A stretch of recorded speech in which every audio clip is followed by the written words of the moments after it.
Hello friends! ప్రపంచంలో కొన్ని రహస్యాలున్నాయి. Science కూడా ఇంకా వివరించనివి. ఇది నిజం కావచ్చు, కథ.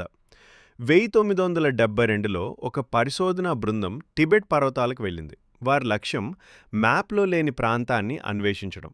కానీ వారు చూసింది అద్భుతమైన నగరం. అవును, పాత రాతి ఇల్లు, నిర్జన రహదారి. కానీ అంతా కొత్తగా ఉంది. గడియారాలు పనిచేస్తున్నాయి. కానీ ఒక్క వ్యక్తి కూడా లేడు. టీమ్ లీడర్ తన కెమెరాను తీసి ఫోటో తీశాడు. ఆ సమయంలో గాలి బలంగా వీచింది. భూమి కంపించింది మరియు నగరం నెమ్మదిగా అదృశ్యం కావడం ప్రారంభించింది. కేవలం 30 సెకన్లలో అది పూర్తిగా పోయింది. టీం మళ్ళీ వెతికింది. కానీ అక్కడ ఒక పర్వతం మాత్రమే ఉంది. కానీ అసలు షాక్ ఏంటో మీకు తెలుసా? వాళ్ళు తీసిన ఫోటోలో నగరం మధ్యలో ఒక వ్యక్తి నిలబడి ఉన్నాడు.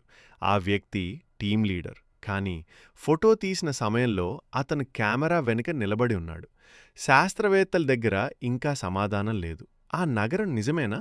లేదా అది మరొక కాలానికి ద్వారమా? కొందరు ఆ నగరం ప్రతి 12 సంవత్సరాలకు ఒకసారి మాత్రమే కనిపిస్తుంది. అది మళ్లీ కనిపిస్తే అందులోకి ప్రవేశించిన వారు ఎప్పటికీ తిరిగిరారు. బహుశా ఆ నగరం ఇప్పటికీ ఎక్కడో ఉంది. మీరు దాన్ని చూశారా?